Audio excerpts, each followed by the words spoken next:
Good morning, class 8th. I welcome you all to our online classes. Today we will start reading of chapter number 17. आज हम chapter number 17 आप भले तो जग भला वाला chapter read करने जा रहे हैं. So you open your book at page number 63.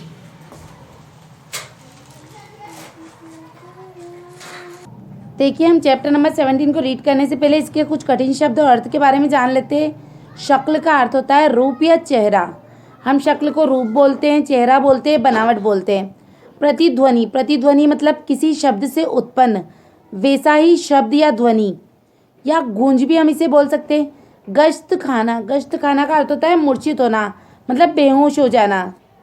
देखिए, प्रसन्न चित्त का अर्थ होता है खुश या हर्षित, हर्षित भी हम खुश को ही बोलते हैं. एब, एब का अर्थ होता है दोष.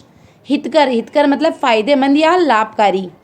नुक्ताचीनी, नुक्ताचीनी का अर्थ होता है दोष निकालने का काम. शहतीर, शहतीर होता है पाटन के नीचे की बड़ी लकीर, मतलब आँख के नीचे जो होती है ना उसकी बड़ी लकीर. मशहूर का अर्थ होता है प्रसिद्ध, फेमस है ना. आचार, आचार मीन्स आचरण. देखिए चैप्टर नंबर 17 आप भले तो जग भला को रीडिंग कर रहे हैं. एक विशाल कांच के महल में न जाने किधर से एक भटकता हुआ कुत्ता घुस गया. मतलब देखिए बेटा, एक बड़ा सा कांच का महल था, उसके अंदर जाने कहाँ से घूमता घूमता कुत्ता उसमें आ जाता है. हजारों कांचों के टुकड़ों में अपनी शक्ल देखकर वह चौंका. कौन? कुत्ता. उसको आसपास कांच ही कांच थे, तो उसने देखा जिधर देखे उधर उसको कुत्ता ही कुत्ता नजर आया, तो वो एकदम से चौंक गया. उसने जिधर नज़र डाली उधर ही हजारों कुत्ते दिखाई दिए. वह समझा कि ये सब उस पर टूट पड़ेंगे और उसे मार डालेंगे. उसने क्या सोचा उस कुत्ते ने कि सभी कुत्ते उसकी तरफ झपट जाएंगे और उसको मार डालेंगे. अपनी शान दिखाने के लिए वह भौंकने लगा. उसे सभी कुत्ते भौंकते हुए दिखाई पड़े. उसकी आवाज़ की ही प्रतिध्वनि उसके कानों में जोर जोर से आती. उसका दिल धड़कने लगा. वह और जोर से भौंका. सब कुत्ते भी और जोर से भौंकते दिखाई दिए.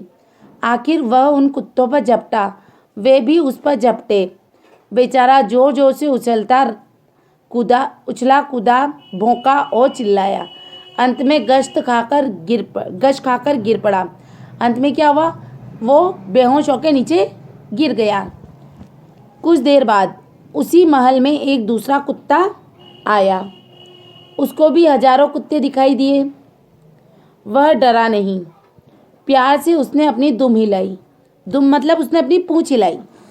सभी कुत्तों की दुम हिलती दिखाई दी. वह खूब खुश हुआ और कुत्तों की ओर अपनी पूंछ हिलाता बढ़ा, मतलब हिलाते हुए आगे बढ़ने लगा. सभी कुत्ते उसकी ओर दुम हिलाते बढ़े. वह प्रसन्नता से उछला कूदा, अपनी ही छाया से खेला और खुश हुआ और फिर पूंछ हिलाता बाहर चला गया. जब मैं अपने एक मित्र को हमेशा परेशान, नाराज, चिड़चिड़ाते देखता हूँ, मतलब लेखक क्या कह रहे हैं कि उनके जो मित्र हैं, उनके जो दोस्त हैं, उनको कैसे देखते हैं? वो हमेशा परेशान रहते हैं, नाराज रहते हैं, चिड़चिड़े रहते हैं. तब इसी किस्से का स्मरण हो आता है. तो लेखक को इसी किस्से का याद आ जाती है, इसी किस्से की याद आ जाती है. मैं उनकी मिसाल भौंकने वाले कुत्ते से नहीं देना चाहता. यह तो बड़ी अशिष्टता होगी. मतलब लेखक क्या बता रहे हैं कि मैं मेरे दोस्त को भौंकने वाले कुत्ते के समान बराबरी नहीं कर सकता, क्योंकि ये तो बहुत गलत होगा. पर इस कहानी से वे चाहे तो कुछ सबक जरूर सीख सकते हैं. दुनिया कांच के महल जैसी है, अपने स्वभाव की छाया ही उस पर पड़ती है. आप भले तो जग भला, आप बुरे तो जग बुरा. अगर आप प्रसन्नचित रहेंगे, मतलब अगर आप खुश रहेंगे, दूसरों के दोषों को न देखकर उनके गुणों की ही ओर ध्यान देते हैं, तो दुनिया भी आपसे नम्रता और प्रेम का बर्ताव करेगी. अगर आप हमेशा लोगों की ऐबों की ओर देखते हैं, उन्हें अपना शत्रु समझते हैं और उनकी ओर भौंका करते हैं, तो फिर वे क्यों ना आपकी ओर गुस्से से दौड़ेंगे. मतलब देखो, दुनिया हम जैसा करते हैं उसी की तरह हमें मिलता है. जैसे हम किसी के साथ अच्छा व्यवहार करेंगे तो वो भी हमारे साथ अच्छा व्यवहार करेगा. अगर हम किसी के साथ बुरा व्यवहार करेंगे तो वो भी हमारे साथ बुरा व्यवहार करेगा. अंग्रेजी में एक कहावत है कि अगर आप हंसेंगे तो दुनिया भी आपका साथ देगी, पर अगर आप गुस्सा होना और रोना ही है तो दुनिया से दूर किसी जंगल में चले जाना ही हितकर होगा। कि अगर आप हंसते हो तो दुनिया साथ देती है, पर अगर आपको पूरी ज़िंदगी रोना है या गुस्सा करना है तो आपको जंगल में चले जाना चाहिए। अमेरिका के मशहूर नेता अब्राहम लिंकन से किसी ने एक बार पूछा, आपकी सफलता का सबसे बड़ा रहस्य क्या है? अमेरिका के नेता हैं अब्राहम लिंकन। उससे किसी ने पूछा कि आपकी सफलता का क्या कारण है? उन्होंने जरा देर सोचकर उत्तर दिया, मैं दूसरों की अनावश्यक नुक्ताचीनी कर उनका दिल नहीं दुखाता। कि मैं दूसरों की फोकट में बातें करके उनका दिल नहीं दुखाता हूँ। मेरे मित्र की यही खास गलती है, वे दूसरों का दृष्टिकोण समझने की कोशिश नहीं करते। उनके दोस्त की, लेखक के दोस्त की क्या गलती है कि वे दूसरों के क्या सोचता है दूसरा इंसान ये जानने की कभी कोशिश नहीं करते थे। दूसरों के विचारों की, कामों की, भावनाओं की आलोचना करना ही अपना परम धर्म समझते थे। वो क्या करते थे? दूसरों के कामों में कमियां निकालना, उनके विचार कैसे उसके बारे में जानना, इसी में अपना समय व्यतीत करते थे। मतलब इन्हीं बातों में वो ध्यान देते थे। उनका शायद ये ख्याल है कि ईश्वर ने उन्हें लोगों को सुधारने के लिए ही भेजा है, पर वे यह भूल जाते हैं कि शहद की एक बूंद ज़्यादा मक्खियों को आकर्षित करती है बजाय एक सेर जहर के। कि अगर हम खूब सारा जहर डाल दें तो उस पर मक्खियाँ कभी आकर्षित नहीं होती है, और अगर उसी जहर की वजह हम अगर सिर्फ एक बूंद शहद की डाल दें तो वहाँ पर बहुत सारी मक्खियाँ इकट्ठी हो जाती है। इसका मतलब है कि अगर हम किसी के साथ अच्छा ही करेंगे तो दुनिया हमारी तरफ दौड़ी हुई चली आती है, पर अगर हम किसी के साथ बुरा व्यवहार करेंगे तो हमारे पास कोई नहीं आता। दुनिया में पूर्ण कौन है? हर एक में कुछ ना कुछ त्रुटियां रहती है, प्रत्येक व्यक्ति से गलतियां होती है। फिर एक दूसरे को सुधारने की कोशिश करना अनुचित ही समझना चाहिए। जैसे कि ईसा ने कहा था, लोग दूसरों की आंखों का तिनका तो देखते हैं पर अपनी आंख के शहतीर को नहीं देखते। ईसा मसीह ने क्या कहा था? कि लोग दूसरों की आंखों का तिनका तो देखते हैं पर अपनी आंखों की शहतीर को देखते ही नहीं हैं। मतलब लोग दूसरों की बुराइयों को तो देखते हैं पर अपने अंदर की बुराई को नहीं देखते। दूसरों को सीख देना तो बहुत आसान काम है, अपने ही आदर्शों पर स्वयं अमल करना कठिन है। अगर हम अपने को ही सुधारने का प्रयत्न करें और दूसरों के अवगुणों पर टीका टिप्पणी करना बंद कर दें तो हमारे मित्र जैसे हमारा हाल कभी नहीं होगा। देखिए, लेखक बता रहे हैं इसी सिलसिले में एक बात और, आप तो दूसरों की नुक्ताचीनी नहीं करेंगे ऐसी उम्मीद है, पर दूसरे ही अगर आपकी नुक्ताचीनी करना न छोड़े तो मेरे मित्र अपनी बुराई या आलोचना सुनकर आग बबूला हो जाते हैं। मतलब अपनी अगर कोई उनके मित्र की गलती बता दे तो उन्हें बहुत ज़्यादा गुस्सा आ जाता है, भले ही वह दुनिया की दिन भर बुराई करते रहे। पर आपके लिए तो ऐसे मौके पर दादू की पंक्तियाँ गुनगुना लेना बड़ा कारगर होगा। निंदक बाबा वीर हमारा, बिनही कोड़ी बहे विचारा, आपन डूबे और को तारे, ऐसे प्रीतम पार उतारे। अगर सचमुच कुछ त्रुटियां हैं जिनकी ओर निंदक हमारा ध्यान खींचता है, निंदक मतलब जो हमारी बुराई हमारे सामने करे, है ना, ऐसा इंसान अगर हमें कभी हमारी गलती बताता है तो उन अवगुणों को दूर करना हम सभी का कर्तव्य हो जाता है। तो उन गलतियों को सुधारना हम सभी का फर्ज हो जाता है। जिसने उनकी ओर ध्यान दिलाया उसका उपकार ही मानना चाहिए। एक दिन एक सज्जन से कुछ गलती हो गई। हमारे मित्र तुरंत बिगड़ बोले, देखिए महाशय, यह आपकी सरासर गलती है, आइंदा ऐसा करेंगे तो ठीक नहीं होगा। बेचारे महाशय जी बड़े दुखी हुए, उनका अपमान हो गया, मन में क्रोध जागृत हुआ और वे बिना कुछ उत्तर दिए ही उठकर चले गए। दूसरे दिन मैंने उन महाशय जी से एकांत में कहा, देखिए गलती तो सभी से होती है, ऐसी गलती मैं भी कर चुका हूँ, दुखी होने का कोई कारण नहीं। आप तो बड़े समझदार हैं, कोशिश करें तो यह क्या बड़ी से बड़ी गलतियाँ सुधारी जा सकती है, ठीक है ना।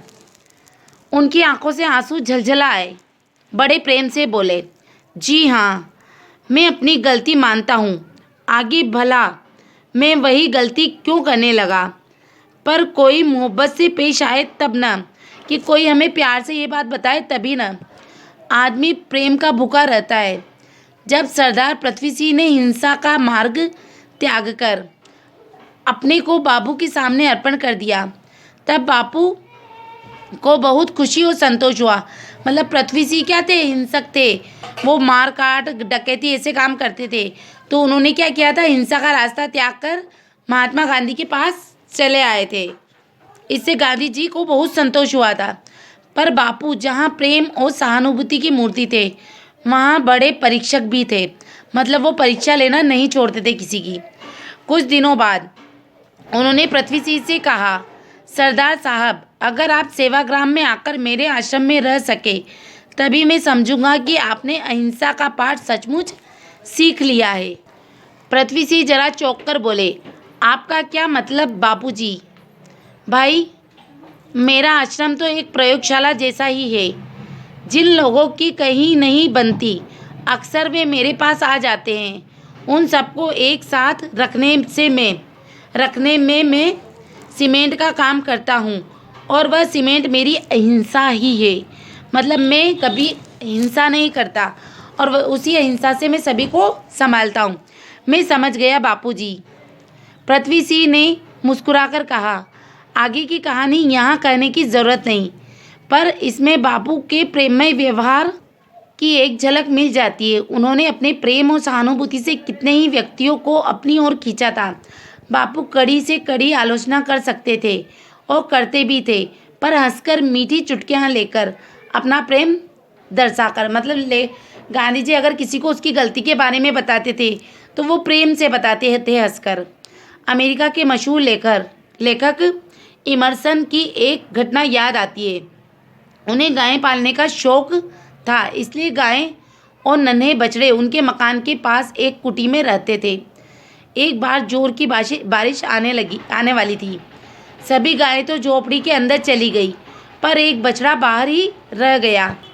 इमर्सन और उनका लड़का दोनों मिलकर उस बछड़े को पकड़कर खींचने लगे कि वह कुटी में चला आए, पर जो उन्होंने जोर से खींचना शुरू किया, त्यों वह बछड़ा भी सारी ताकत लगाकर पीछे हटने लगा। बेचारे इमर्सन बड़े परेशान हुए। इतने में उनकी बूढ़ी नौकरानी उधर से निकली। जैसे ही उसने यह तमाशा देखा, वह दौड़ी आई और अपना अंगूठा बछड़े के मुंह में प्यार से डालकर उसे झोपड़ी की तरफ ले जाने लगी। बछड़ा चुपचाप कुटी के अंदर चला गया। वह अनपढ़ नौकरानी किताबें और कविताएं लिखना नहीं जानती थी, पर व्यवहार कुशल अवश्य थी। और जब जानवर भी प्रेम की भाषा समझते हैं तो फिर मनुष्य क्यों न समझेंगे। कल हमारे मित्र का रसोइया बिना खबर दिए ही चला गया। बेचारा करता भी क्या, सुबह से शाम तक उसको महाशय की डांट खानी पड़ती थी। तूने आज दाल बिल्कुल बिगाड़ दी, उसमें नमक बहुत डाल दिया। अरे बेवकूफ़, तूने साग में नमक ही नहीं डाला। यह जली रोटियां कौन खाएगा रे। आदि की झड़ी लगी रहती थी। जब कोई चीज़ जरा सी बिगड़ जाती तब तो उसे दिल खोलकर डांटा जाता, पर अच्छा भोजन बनाने पर कभी तारीफ के दो शब्द न बोले जाते। वाह, तारीफ कर देने से उसका दिमाग चढ़ जाएगा। मेरे मित्र कह देते, ठीक है, तो वह भी आदमी है, उसके भी दिल है। बेचारा कुछ रुपए का नौकर यंत्र नहीं बन सकता। तंग आकर भाग जाने के सिवा और क्या चारा था। कहने का मतलब यह है कि उनकी किसी से नहीं बनती, न मित्रों से, न ऑफिस के कर्मचारियों से, और न घर के नौकरों से। उस पर भी मज़ा यह है कि वे अपनी ज़िंदगी और विचारों से पूरी तरह संतुष्ट हैं। वे मानते हैं कि उनका जीवन आचार और विचार आदर्श है। दूसरे लोग जो उनका सम्मान नहीं करते मूर्ख है। ग्रीस के महान संत सुकरात ने एक बात बड़े पते की कही थी, जो मनुष्य मूर्ख है और जानता है कि वह मूर्ख है, वह क्या, वह ज्ञानी है। कि जो इंसान मूर्ख है और उसे खुद को बताए कि वो मूर्ख है, तो वह इंसान ज्ञानी है। पर जो मूर्ख है और नहीं जानता कि वह मूर्ख है, वह सबसे बड़ा मूर्ख है। और इंसान मूर्ख होते हुए भी उसको पता नहीं कि मैं मूर्ख हूँ, तो वो इंसान क्या है, सबसे बड़ा मूर्ख है। अच्छा हो सुकरात, इस विचार को मेरे मित्र अपने कमरे में लिखकर टांग ले। पर उनसे यह कहने का साहस कौन करे? Okay class 8th, that's all for today. Now you have to read it and write Shabdat of chapter number 17 in your notebook. Thank you and have a nice day.